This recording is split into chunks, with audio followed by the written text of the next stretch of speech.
When I attended art school nearly 15 years ago, there was an illustration professor who would often tell students that illustration wages hadn't adjusted for inflation since the 1980s. He'd had a thriving career since the 1980s, with first-hand experience in the matter. So my drive to fact-check this information was low. However, I'd been feeling my own personal frustrations with artist pay regression, so I thought I'd investigate the numbers. What I found astounded me.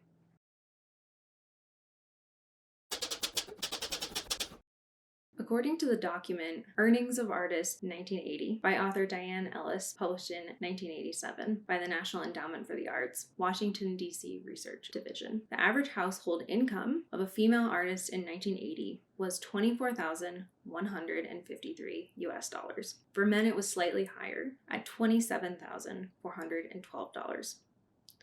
The data also showed racial inequity, with white artists earning a median income of about $2,000 to $3,000 more than Black and Hispanic artists. The Earning of Artists 1980 study pulled from information from the 1980 U.S. Census to track the data of employment of artists from the 1970s to the 1980s.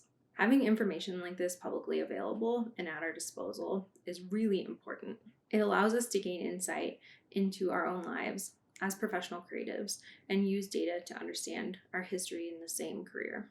If we take the average woman artist's pay from 1980, which is $24,153, and we plug it into the US inflation calculator, we learn that today's 2024 money would be $92,476.97. However, when we compare that $92,476 to what the 2020 census numbers are for artists, we find that the average 2020 income for an artist was only $52,340. Meaning that, yes, to prove the professor at my college correct, artist income has not adjusted for inflation since the 1980s. What I'm saying is our income as artists today is $40,000 under what it should be if it had adjusted for inflation properly in the last 40 years. I'm guessing that most artists' lives would be dramatically changed by that extra $40,000. From 1980 to 2024, our cumulative rate of inflation has been 282.9%, according to the inflation calculator. Life in every aspect has gotten more expensive, but artists' pay has not kept up. To preface everything I'm about to talk about, we need to talk about artistic literacy. Artistic literacy is the ability to authentically contribute, participate, and understand the arts through education, learn knowledge, and practice. Here's the problem with the title of this video. It victim blames the artists. It victim blames the people who are brave enough to become professional artists. Artists are the victims in this situation. Things have changed in the last 40 years, and a lot of artistic practices became digital. We gained the ability to share and market ourselves via social media, and recently, the rise of AI has threatened the jobs of working artists. Digital art is no less difficult than traditional mediums. It's simply a modern tool, in the way that paint coming in tubes was a modern tool in the late 1800s versus grinding pigments and making paint. The addition of social media has been great for artists in a lot of ways, but also it has really devalued art in most of the other ways and made room for greedy people with no artistic literacy to swoop in and take advantage and even steal copywritten material to train AI algorithms, which is literally theft. Like, did you know that if a company takes your art to promote their company, you can bill for it? Oftentimes, artists don't actually know that they can bill for the repost of their artwork, especially if it's in promotion of a brand. This is marketing, using your artwork to market someone else's product. And most artists don't feel empowered to be able to bill people for that. Because of course it's overwhelming and the flattery of exposure can feel exciting. But on the flip side, many people have no artistic business practice literacy, so they don't understand that they should be paying for art. In a world where people aren't taught anything about art, they make baseless assumptions about it. That it's easier than other professions, that it's not valuable, that it's totally okay for AI models to steal artwork because it's distributed freely online. Not true, by the way. A world built upon the absence of artistic literacy creates a world that devalues art. I'm all for everyone learning art. This is why, in addition to being a professional artist and author, I'm also an art educator. This is also the reason behind why I decided to move my teaching experience from higher ed, where it was a pay-for-play, to public schools. I believe so thoroughly that everyone should learn art, that I'm a public school art teacher. Art is intrinsic to the human experience. We've been making art for longer than we could write. Art is a universal language that transcends time and space. You don't need to be able to necessarily speak art to even understand it.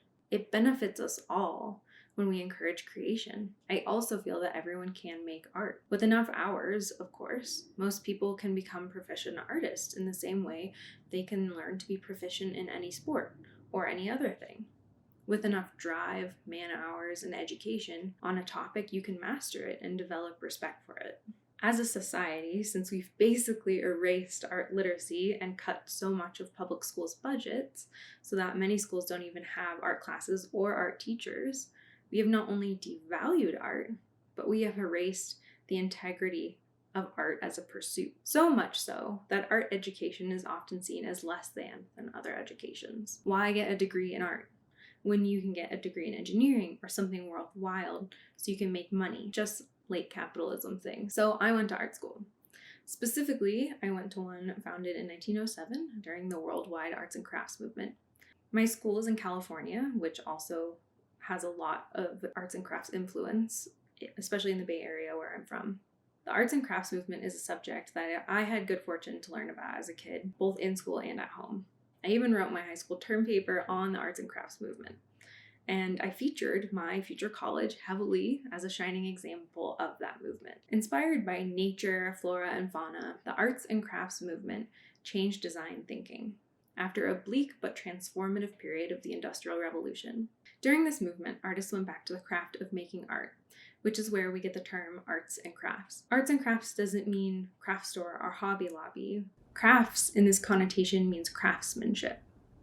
The art and architecture that came out of the arts and crafts movement is heavily inspired by the craftsmanship of natural materials like wood and glass. Out of the arts and crafts movement, we got things like the Gamble House, Tiffany & Co., William Morris's The Strawberry Thief, and the art school that I attended for college. In the 2000s, after almost 100 years of operation, my college decided to do away with our roots and drop the crafts in their name for fear it made them sound like a school of knitters or scrapbookers. They went from being a school of arts and crafts to just of art. They failed to embrace the very movement that they were founded in and the tenets that made them the school that they are. Instead, they shed the arts and crafts history, sold their historic campus to a developer to build luxury condos. You know, the type of condos with shopping on the bottom and living on top.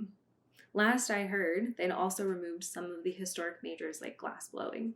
An art school built from a movement of respecting arts and creation has shed its history and devalued itself and its goals in the process. This isn't even what this video is about, but the fact that we've even devolved the word crafts, because crafts are historically associated with women's work and hobbies, is a thing in and of itself. What's so awful about women's work? Is it not artistic enough? Does it not inspire the same artistic integrity that other historically male-dominated arts professions like architecture or industrial design have?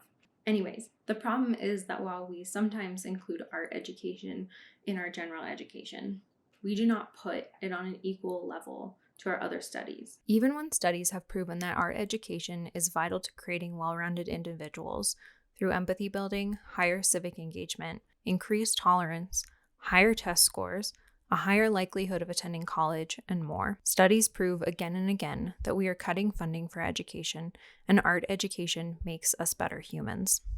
Americans, but the problem is not unique to America, love cutting funding for the arts and art education to save a few bucks.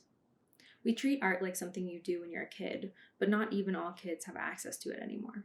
We've demoted art to an occasional class taken in elementary school where students have fun before they learn real stuff. Then it's dropped so they can learn to score well on standardized testing.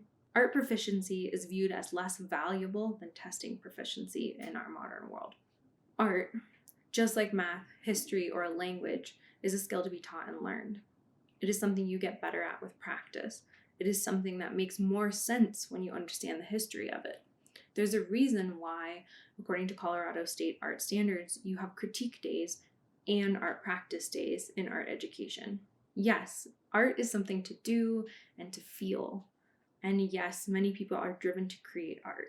But good art is something formed with critical thinking and an understanding of the artistic practice. Artistic literacy is gained through the education of art and artistic practice, and by immersion into both of those things. Art is not easy or simple, though sometimes it can be. Art is complicated, woven through history, and formed into impassioned movements that change the world perspective on humanity. The power of art is the very reason we have museums all around the world dedicated to showing and preserving the artistic interpretation of human nature. There's a reason why we call it art work. It's work to understand, and it takes work to get better at art. Art is not only valuable to society, as history has shown, but art is a practice that takes time, education, and knowledge. So when you pay for art, you're paying for the education an artist has gained, their skills they've taken a lifetime to cultivate, and the worldview that they are so uniquely bringing to the table. It's not necessarily a tangible and quantifiable thing like 3 to 5 years of experience. Artistic knowledge is gained and lived through experience, practice, education, and more. When we pay for art, we understand with our own artistic literacy why art is valuable and important. Or maybe we show our hand and show our artistic ignorance. So what do we do with the information that artists are underpaid and that their income has not adjusted for inflation since the 1980s? We strike back in the ways that we are able. Freelancers are less likely to be able to make a strike because of the individual nature of freelance work. Unlike more organized fields in the arts, like creatives in the film industry who have guild and union information and networks to help organize strikes. In recent years, they have. Artists, writers, and creatives need to band together and demand better treatment. And we see through things like the writer's strike of 2023 that things can change. From an empowered standpoint of knowing we deserve more, what we do is charge more and not settle for less. If chain restaurants that historically underpay are starting to pay upwards of $20 an hour with benefits, then I ask you why you are settling on a job for less than that. You, as an artist, deserve more. As far as I'm concerned, if you're willing to work for pennies, you could just take the pressure off of yourself and your artistic passion and do a job that pays the bills and then keep your passion as your hobby. There's absolutely no shame in that. This also reduces the pressure on you to perform in an area that allows you the freedom of expression to keep creating without burden of turning a profit to avoid starving. I know it sounds like less than ideal to many creatives to work a front-facing other type of job over following your passion, but I know so many artists who would charge less than $10 for a commission. I just have to go online and check, and people are asking for that. They can make more than that in an hour doing something else, so it can be often worth it to fuel your passion and your hobby through other work if you're going to charge too little, especially if you are undercharging by fair wage guidelines. If you're wondering what fair wage guidelines are, I really recommend the Graphic Artists Guild Handbook. You, my artistic friend, have taken your passion and are trying to turn a profit from it. This is a thing to be very aware of, because turning a passion into a profit for career goals is a great way to be exploited as a worker. Because don't you love your job? If you do, then you should be willing to do anything to keep it, right? I would say wrong. Just because you love something doesn't mean you get to be exploited and work for less. Anyone who truly respects that you love your work should be that much more willing to pay you more for it, because the quality of your work should be so much higher than of someone just putting in the hours. That love of your and passion for your work makes quality. The feeling of being expected to perform more because you love your work is often and regularly exploited by bosses. I felt this acutely when I worked in animation in Los Angeles. If I was unwilling to do extra, even with a union behind me, I was fully replaceable. I feel this less now as an author and illustrator in publishing, but I still know that there are armies of people with stories who are ready to take that lowball advance, so there's only really so much negotiation I can do before feeling like I would have burned a bridge just to make a livable income. Spoiler alert, many of your favorite authors more than likely don't make a lot of money. Some do, but most don't. Also, why is the narrative right now focused so much on just a livable income? It's like at some point in time between the 1980s and now, we settled on this idea that livable, the bare minimum to survive, is all we can ask for. Why can we not have more than that? Is it so greedy to ask for enough money to be able to justify treating yourself every once in a while? Definitely not. I don't know how CEOs who have multiple houses, private jets, and fancy cars have made us feel like we are the problem for asking for what we are worth. I don't know why we have accepted this as fact, that we don't deserve more, that we should settle for less. It's true on a whole, not just for artists. The problem with art is that we are always struggling to prove that we are successful, not just to each other as artists, but also the world. Look at us. We aren't starving artists. We are successful. In this process, we sacrifice contract clauses and accept less than fair trade pay so we can say that we are one of the successful ones. However, the numbers show that we aren't as successful as our predecessors from the 1980s, who made a much more comfortable living than on average we do now. And I recognize there's only so much artists can do, which is why I'm asking all of us to collectively charge more. This is my direct call to action for you. We all need to do our part to stand stronger and ask for more. But while we can demand more and negotiate contracts until we are blue in the face, there's only so much we can do from our side. We need the people of the world to stand up for us too. And when they hire artists, get some artistic literacy, get educated on fair wage practices when they hire artists, and put a stop to art theft in the form of AI. The best thing I can advise is not just for artists to demand more, but instead for artists to stop carrying the burden of our value by ourselves alone. It isn't up to us to tell you that we are valuable over and over again, like the beating heart that no one can hear. It's up to the average non-artist to also help us. So if you're a non-artist watching this now, know that we need people who aren't artists to respect the artistic process too, to take art classes and understand how hard making art truly is, and expand their minds through art. We need people to patronize art museums and galleries to grow their artistic well of knowledge. We need people to understand that when they choose to skip hiring artists in favor of AI artwork, they are showcasing their artistic ignorance, and their stuff won't sell because it isn't copyrightable. We need hiring managers and social media people and anyone who hires artists to get the Graphic Artist Guide Handbook. The gag guide is amazing. It's the handbook for everything you would need in art. This way, when you're hiring artists, you can know the proper hiring rates and budget accordingly. It's not on artists alone to ask for better treatment. It's on all people to respect us as individual creatives and as an occupation as a whole. Artists, you do need to charge more, myself included. If you don't have the latest gag guide, you need to buy it or get it from the library, read it, and charge the highest prices in the gag guide, because I would argue that their prices are too low and they also have not adjusted for inflation. When people ask for jobs, you need to be prepared with a solid contract ready, or get an agent or a lawyer to look over your contracts if you feel uncomfortable doing this yourself. Protect yourself. Companies do. I understand that this also isn't as easy as I make it sound, but there are lawyers for the art programs all around the world, and we need to erase the shame of getting a part-time job, especially if said part-time job allows you to charge better rates for your art. In my ideal world, artist pay will have adjusted beyond inflation, and we wouldn't have to worry about this at all. Mostly, this is my message to you, fellow artists. You need to stand proud and tall in your talent, cultivated skill, and artistic literacy. You need to demand proper compensation, and if that doesn't come down your way, you need to learn to say, I am valuable and I deserve more. Because artists do deserve more.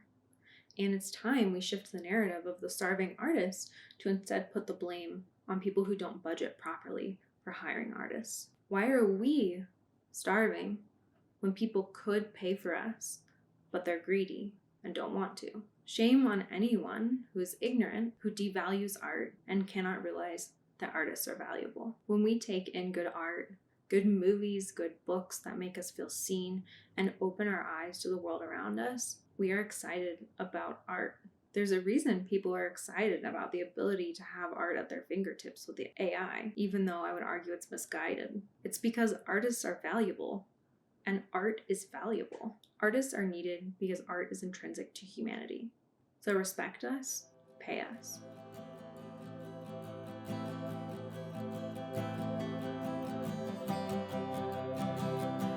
If you like watching this and want to see more, like and subscribe.